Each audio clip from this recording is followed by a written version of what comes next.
Hello everyone and welcome back. Hope you're all having a wonderful day so far. So in today's video, we're going to be covering a few different news topics. So we're going to be talking about the $2,000 payments. At least some people are going to be receiving more, that are going to be going out to more than 36 million households. We're going to be going over the deadline for that that's coming up in just a couple of months. In addition to that, we also have American officials within the Defense Department saying that China has actually been flying these spy balloons over our country for quite some time, even though we've never heard of it. And I guess during the Trump administration, we had 3 of them, so we're going to be discussing that and whether or not that's true, what Trump officials are saying, everything like that. Also, 4 in 10 Americans are now saying that they are worse off under President Biden than before, so we're going to be talking about that news story as well. Now, before we get into the first news story for today, if you would like to go ahead and receive up to 12 free stocks from Webull, I will go ahead and leave a link in a pinned comment below where you can receive just that. Now, if you do not want to invest at this point in time, once you receive those free stocks, you can always just sell them for what they're worth. They should be right around $50 or more, and then you can transfer that cash right back to your bank account. Okay, so jumping right into the first story for today, a record number of people are worse off, a recipe for political discontent, and this is in a new ABC Washington Post poll. So 4 in 10 Americans say they've gotten worse off financially since Joe Biden became president, the most in ABC News/Washington Post polls dating back 37 years. Political fallout includes poor performance ratings for Biden in a tight hypothetical Biden-Trump rematch next year. Given disaffection with both leaders, a rerun of the 2020 presidential election is hardly enticing. Nearly 6 in 10 Democratic-aligned adults don't want to see Biden nominated again for the job, and half on the Republican side would rather not see Donald Trump as their party's nominee. Now, let me know in the comment section below if you are also worse off financially under Joe Biden with this record high inflation, if you're better off, or if you're just about the same. Now, I could totally see a Joe Biden-Donald Trump rematch in 2024. It's hard seeing any Democrat defeat Joe Biden in the Democratic primaries. Usually, if you're president and you run again, you're going to win. It's very hard seeing a president losing his primary re-election, but we'll just have to wait and see.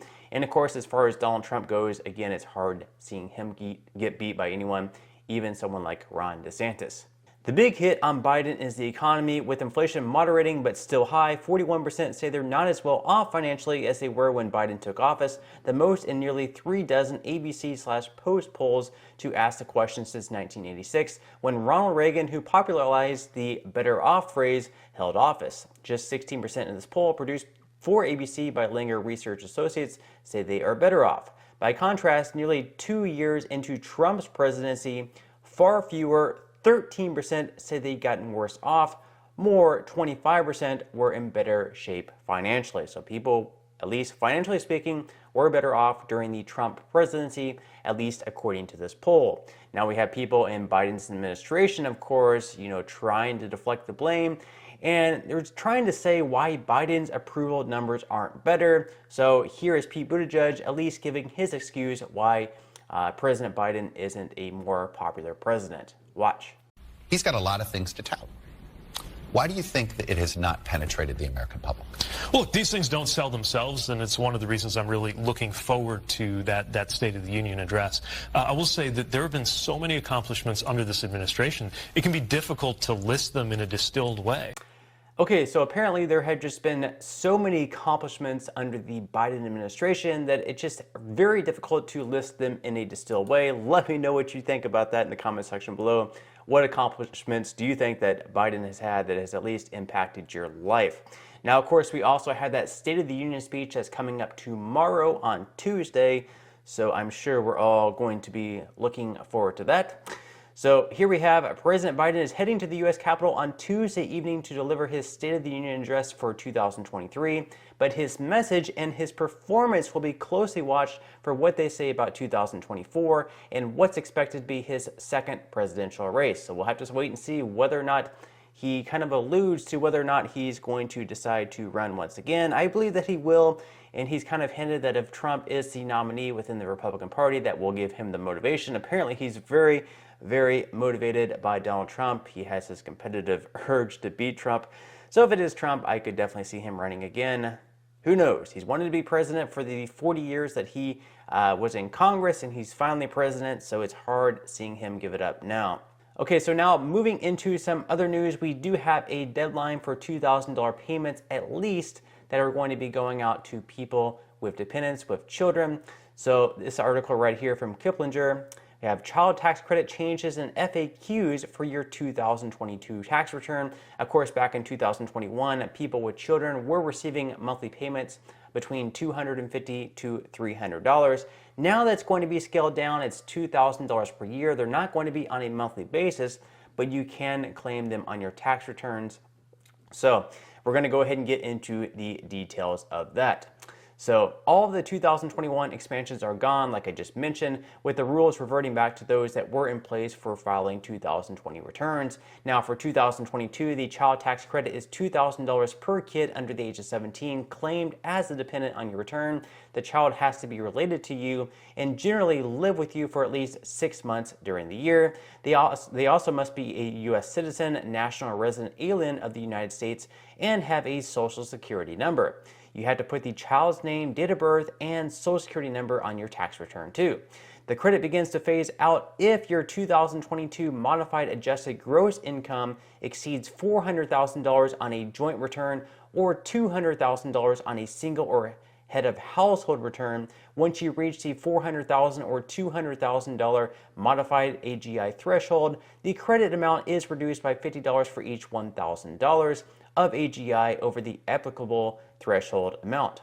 So basically right here, if you are filing as a single person, this will phase out $240,000 completely, and if you file a joint return, it'll be $440,000, where at that point you won't receive any of the credit. It'll be $0 completely phased out, which of course is fine, because if you're making $240,000 as a single individual or $440,000 as a joint filer, you probably really don't even need this credit. It also says that the credit is no longer fully refundable either. Instead, only up to $1,500 of the child tax credit is refundable for some lower income individuals with children, and you must have at least $2,500 of earned income to even qualify for this partial refund. So in order to receive this partial refund, you must be working and you must earn at least $2,500. Now, in addition to that, of course, we have the talks about whether or not we're going to expand this credit in 2023 once again. It has to be a bipartisan thing because Republicans control the House and Democrats have a small control of the Senate, so we need to get at least 9 Republicans in the Senate, and of course, at least a few Republicans in the House as well. It needs to be brought up. Now, they are going to have a discussion whether or not this is going to take place. Republicans believe there should be a work requirement where you do have to earn at least, let's say, like $2,500, whereas Democrats believe that people who do not earn an income at all should also be eligible for this credit. Now, they also want to do other things. So Democrats have this new Fathers Coalition that they created, and they want to have these different credits for families. So right here it says the expanded child tax credit passed in the American Rescue Plan, which offered monthly payments to parents between March and December of 2021, helped reduce the child poverty rate to historic lows. But after the expanded credit ended, 3.7 million children fell back into poverty, according to a Columbia University analysis. In 2018, the Center for American Progress found that over half of Americans lived in an area where child care was sparse, and even when families do find child care, it's unaffordable almost everywhere in the United States. National child care costs average over $9,000 annually and could shoot even higher over the next year as federal funds dry up. So let me know what you think about that in the comment section below. Should they have a solution to child care to make this more affordable for most families? Over $9,000 per year is a lot of money, and then of course if you have multiple children, it would be even more. So let me know what your experiences are with that and what you think should be done. Now, in some other news, of course, we had that spy balloon from China going over the entire United States. It was never shot down. It wasn't shot down over sparse areas in Alaska. It wasn't shot down before it even reached our airspace. It wasn't shot down in sparse Montana. We just let this thing fly across the entire United States, of course, and then we finally shot it down once it reached the Atlantic Ocean, which I really don't know what the point was at that point because it already traveled over the United States. Why shoot it down when it's, I guess, no longer a threat? Doesn't make sense to me, but let me know what you think in the comment section below. But now, of course, U.S. defense officials are saying, oh, this is something that's happened for quite some time. Actually, it's not just under the Biden administration. And actually, during the Trump administration, 3 times these spy balloons were coming over. Now, not once during the news cycle during Trump's era did I hear anything about these balloons. So it's interesting they're now coming out and saying that they were actually flying over. So according to The Hill, balloons similar to the one that was shot down off the coast of South Carolina this weekend flew over the U.S. at least 3 times during the Trump administration, according to a senior U.S. defense official. As Republicans spent the past few days criticizing the Biden administration over its response to the suspected Chinese spy balloon that flew across the country, an official revealed during a briefing on Saturday that the U.S. was aware of 3 other instances during the prior administration and 1 instance earlier in the Biden administration that such an apparatus transited the country.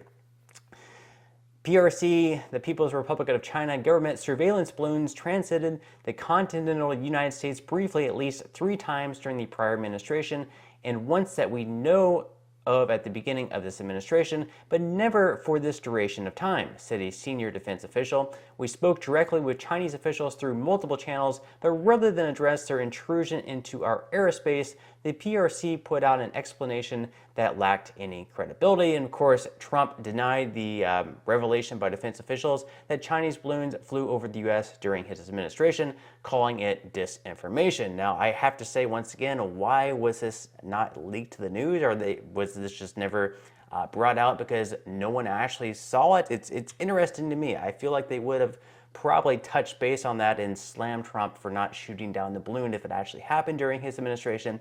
But let me know what you think in the comment section below. This is from Fox News. Chinese spy balloons over U.S. during Trump admin discovered after, keyword after, he left office. This is from a senior Biden official. And of course, Trump and his top defense and national security officials told Fox News Digital that it never happened and that they were never briefed on any Chinese spy balloons. So this is interesting that they're now saying that, oh, these balloons were flying during the Trump administration, yet Trump was never aware of it apparently.